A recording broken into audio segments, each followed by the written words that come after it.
പരമശിവൻ സ്വന്തം ഏട്ടനാണെന്നറിഞ്ഞോടെ പിടിക്കാനുള്ള ആവേശമൊക്കെ പോയല്ലേ? ആ കള്ള റാസ്കലിന്റെ വാക്ക് കേട്ട് കൈയോടെ അറസ്റ്റ് ചെയ്യാണ്ട് വന്നിരിക്കുന്നു. അവൻ പറഞ്ഞ സമയമൊക്കെ കഴിഞ്ഞു. എടോ, താൻ ഇത്രയ്ക്ക് മണ്ടനായി പോയല്ലോ. ഇത്രയും വലിയൊരു ക്രിമിനല് പോലീസിന് മുമ്പിൽ തലവെച്ച് കൊടുക്കും തോന്നുന്നുണ്ടോ എനിക്ക്? യൂസ്ലെസ്. തൊപ്പി ഒരു കളഞ്ഞിട്ട് ഇറങ്ങി പോടോ. May I come in sir? Sharp 10 o'clock. സർക്കാർ ക്ലോക്ക് 10 മിനിറ്റ് ഫാസ്റ്റ് ആണല്ലോ. SP സാറിനെ ഞാൻ ഇവിടെ പ്രതീക്ഷിച്ചില്ല കേട്ടോ. വലിയ ക്രിമിനൽസിനെയൊക്കെ കൈകാര്യം ചെയ്യുമ്പോ മിനിമം SP റാങ്കിലുള്ളവരെങ്കിലും വരേണ്ടി വരുമല്ലോ. എന്റെ ഒരു ചെറിയ കുത്തേസല്ലേ സാറേ, ജാമ്യം കിട്ടും. സ്വയരക്ഷയ്ക്ക് വേണ്ടി തടഞ്ഞപ്പോഴുണ്ടായ ഒരു കയ്യബദ്ധം, അതാണ് ലോ പോയിന്റ്. അഡ്വക്കേറ്റ് ഇപ്പോൾ വരും. അതുവരെ ഞാൻ അകത്ത് കിടക്കണോ സാറേ, അതോ പുറത്തിരിക്കണോ? അപ്പൊ കുറച്ചു നേരം എനിക്ക് നിന്നെ കൈകാര്യം ചെയ്യാൻ കിട്ടുമല്ലേ? 5 മിനിറ്റ് മതിടാ എനിക്ക് നിന്നെ കൊണ്ട് ചോര തുപ്പിക്കാൻ.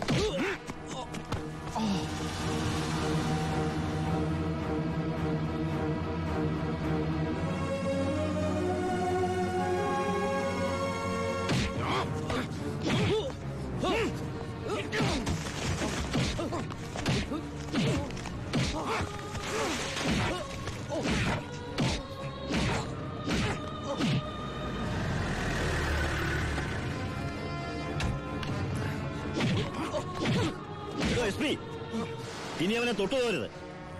പരമശിവത്തിന് കോടതി ജാമ്യം അനുവദിച്ചിട്ടുണ്ട്. ഇതാ ജാമ്യം അനുവദിച്ചിട്ടുള്ള പേപ്പർ.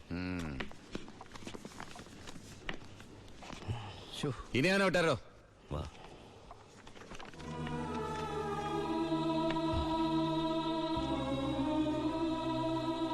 നിനക്കെന്നെ തല്ലണമെങ്കിൽ അത് വീട്ടിൽ വെച്ചാ കാര്യന്നില്ലേ?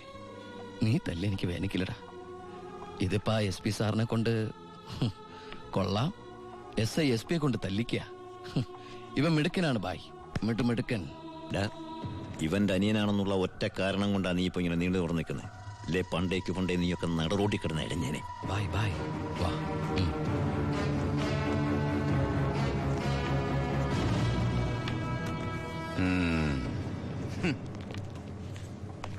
സാറേ, സാറിന്റെ ആ കയ്യിലെ മോതിരത്തിന്റെ പവറ് എന്റെ മനസ്സിലുണ്ട് കേട്ടാ. വരട്ടെ സാറേ.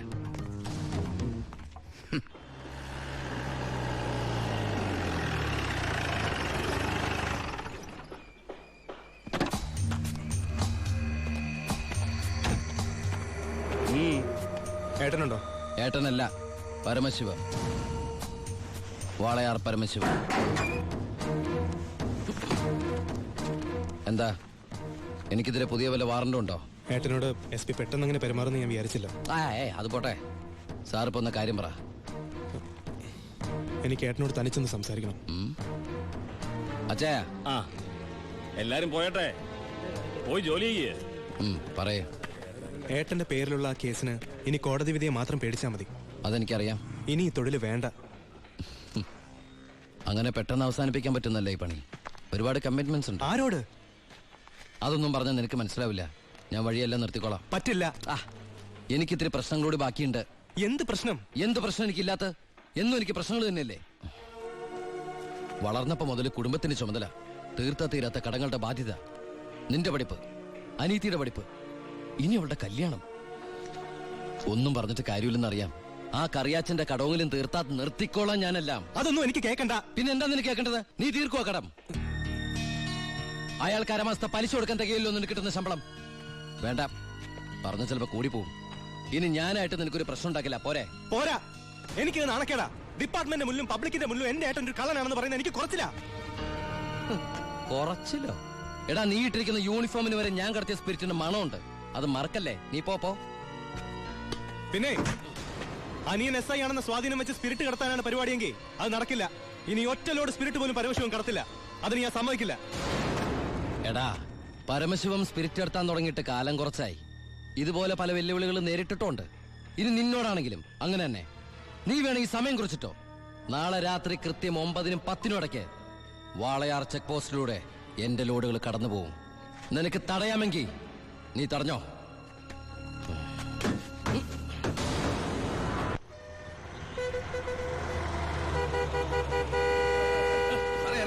എടുത്ത് മാറ്റണോ? ഇത്രയും വണ്ടികൾ കിടക്കുന്ന കണ്ടുകൂടാ എനിക്ക്? 9-നും 10-നും ഇടയ്ക്ക് ഒറ്റ വണ്ടി വഴി കടന്നു പോരുത്. രണ്ട് സൈഡും ബ്ലോക്കാ. 1 മണിക്കൂറൊക്കെ ചെക്ക് പോസ്റ്റ് അടച്ചിടുക എന്ന് പറഞ്ഞാൽ അത് വേണോ? താനിപ്പോ ഞാൻ പറയുന്ന പോലെ അങ്ങോട്ട് കേട്ടാ മതി. എടുത്ത് മാറ്റണോ വണ്ടി? മാറ്റാൻ. ചേട്ടനും അനിയനും തമ്മിലുള്ള വാശിക്കായി ഈ പ്രഹസനം. കഷ്ടമാണ് സാർ. എസ് പിയുടെ ഓർഡർ അനുസരിക്കാതെ പറ്റൂ. സാർ ഒരു കോളുണ്ട്. ആരാടോ? SP ആണ് സാർ. സർ, പാലക്കാട് ചിറ്റൂർ വൻ തീപിടുത്തം. നമ്മുടെ ഫയർഫോഴ്സ് സഫീഷ്യന്റ് അല്ല. കോയമ്പത്തൂർ ഇൻഫോം ചെയ്തിട്ടുണ്ട്. ഏത് നിമിഷം അവിടുന്ന് ഫയർ എഞ്ചിൻ വരും. So open the check post and clear the route. Coimbatore fire force വരുന്ന എല്ലാ ചെക്ക് പോസ്റ്റുകളും ഓപ്പൺ ചെയ്യണം. അറിയാം സർ. ആ ബാരിക്കേഡ്സ് എടുത്ത് മാറ്റൂ. quick. മാറ്റിക്കോ.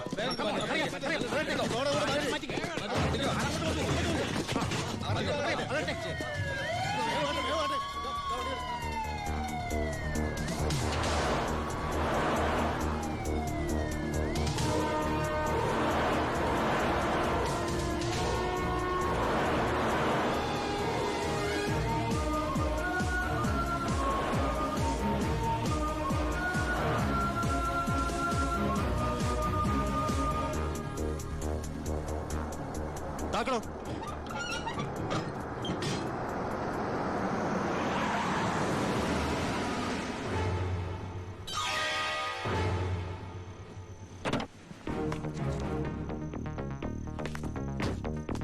പാലക്കാട് ചിറ്റൂരിൽ വലിയ തീപിടുത്തം. കോയമ്പത്തൂരിൽ നിന്നുള്ള ഫയർ എഞ്ചിൻ ഇതുവഴി കുറച്ചു നേരം മുമ്പ് കടന്നുപോയി. എന്റെ സ്പിരിറ്റുമായിട്ട് ഷാർപ്പ് 10.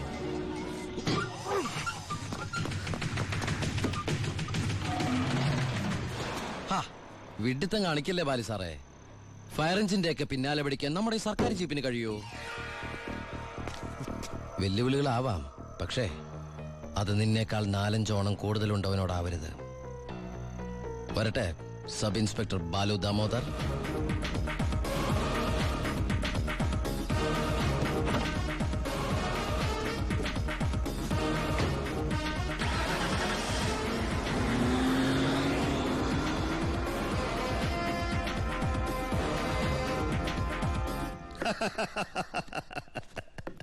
ഇന്നാണ് എന്റെ ജീവിതത്തിലെ ഏറ്റവും സന്തോഷമുള്ള ദിവസം.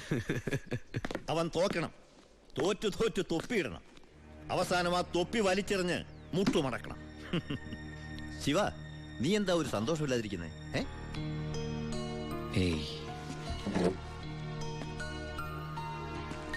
എന്റെ അനിയൻ പഠിച്ച പോലീസ് ഓഫീസർ ആവണം. ആരുടെ മുമ്പിലും തലകുനിക്കാത്ത വലിയ ഓഫീസർ. അതായിരുന്നു എന്റെ ആഗ്രഹം. പക്ഷെ അവൻ എന്റെ മുമ്പിൽ തോറ്റപ്പോ ശരിക്കും ഞാനല്ലേ ബൈ തോറ്റത്? ശിവ, ഓരോ തവണ ഞാൻ അവന്റെ മുമ്പിൽ ജയിക്കുമ്പോഴും എന്റെ മനസ്സ് വിങ്ങായിരുന്നു. ഞാൻ ഈ തൊഴിൽ നിർത്തുകയാണ് ബൈ. ശിവ, നീ ശരിക്കും ആലോചിച്ചിട്ടാണോ ഈ പറയുന്നത്? ശരിക്കും ആലോചിച്ചിട്ടാ. എന്റെ ഈ മുഖം ആരും അറിയരുതെന്ന് ഞാൻ ആഗ്രഹിച്ചിരുന്നു. പക്ഷേ എന്റെ അനിയൻ അറിഞ്ഞു. ഇനി അമ്മ കൂടി അറിഞ്ഞാൽ പിന്നെ എനിക്കത് ആലോചിക്കാനും കൂടി വയ്യ. അമ്മ അറിയുന്നതിന് മുമ്പ് എല്ലാം അവസാനിപ്പിക്കണം. ഞാൻ നിർത്തുകയാണ് ബായ്. നീ അങ്ങനെ പറഞ്ഞാൽ നീ വന്നതി പിന്നെയാ എന്റെ ഈ ഉയർത്തെഴുന്നേൽപ്പ്. നീ പോയാൽ അപ്പാ, ഇയാള് പോണേ പോട്ടെ അപ്പാ, നമുക്കൊന്നും ചെയ്യാറില്ലേ? ജോണി, ജോണി പറഞ്ഞതാണ് ശരി ബായ്. എന്നെ പോകാൻ അനുവദിക്കണം. എന്ന് കരുതി ഒരു ആവശ്യം വന്നാല് ബായുടെ വെളിപ്പുറത്ത് ഞാനുണ്ടാവും. പിന്നെ കണക്കിൽ കൂടുതൽ കാശ് ഞാൻ എടുത്തിട്ടുണ്ട് എന്റെ ബാധ്യതകൾ തീർക്കാനായിട്ട്. നിന്നോട് ഞാൻ കണക്ക് പറഞ്ഞിട്ടുണ്ടോ ശിവ? കടലിൽ കളഞ്ഞാലും അളന്ന് കളയണമെന്നല്ലേ ബായ്?